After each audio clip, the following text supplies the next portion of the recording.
ವರಮಹಾಲಕ್ಷ್ಮಿ ಹಬ್ಬದ ದಿನವೇ ವಿಧಿಯಾಟವೊಂದು ಕುಟುಂಬದ ಸಂತಸವನ್ನೇ ಕಸಿದುಕೊಂಡಿದೆ. ಹಬ್ಬದ ಸಾಮಗ್ರಿ ಖರೀದಿಸಲು ತಾಯಿ ಹಾಗೂ ಇಬ್ಬರು ಮಕ್ಕಳೊಂದಿಗೆ ಪಟ್ಟಣಕ್ಕೆ ಬಂದಿದ್ದು, ರಸ್ತೆ ದಾಟುತ್ತಿದ್ದ ವೇಳೆ ಕೆಎಸ್ಆರ್ಟಿಸಿ ಬಸ್ ಹರಿದು ತಾಯಿ ಮತ್ತು ಓರ್ವ ಮಗ ಸ್ಥಳದಲ್ಲೇ ಮೃತಪಟ್ಟಿದ್ದು, ಇನ್ನೋರ್ವ ಪ್ರಾಣಾಪಾಯದಿಂದ ಪಾರಾದ ಘಟನೆ ಚಿಕ್ಕಬಳ್ಳಾಪುರದಲ್ಲಿ ನಡೆದಿದೆ. ಮೃತರನ್ನ 35 ವರ್ಷದ ನಾಗಮಣಿ ಹಾಗೂ ಅವರ 14 ವರ್ಷದ ಮಗ ಗಗನ್ ಎಂದು ಗುರುತಿಸಲಾಗಿದೆ. ನಾಗಮಣಿ ಅವರು ತಮ್ಮ ಇಬ್ಬರು ಮಕ್ಕಳೊಂದಿಗೆ ವರಮಹಾಲಕ್ಷ್ಮಿ ಹಬ್ಬದ ಸಾಮಗ್ರಿ ಖರೀದಿಸಲು ಶುಕ್ರವಾರ ಸಂಜೆ ಗೌರಿಬಿದನೂರು ಪಟ್ಟಣಕ್ಕೆ ಬಂದಿದ್ರು.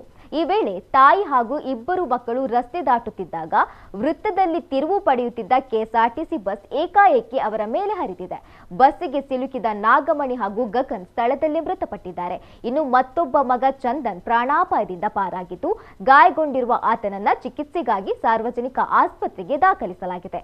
ಚಾಲಕನ ಅತಿ ವೇಗವೇ ಅಪಘಾತಕ್ಕೆ ಕಾರಣ ಎಂದು ಸ್ಥಳೀಯರು ಆರೋಪಿಸಿದ್ದಾರೆ. ಘಟನೆ ಬಳಿಕ ಗೌರಿಬಿದನೂರು ನಗರ ಪೊಲೀಸರು ಸ್ಥಳಕ್ಕೆ ಭೇಟಿ ನೀಡಿ ಪರಿಶೀಲನೆ ನಡೆಸಿದ್ದಾರೆ.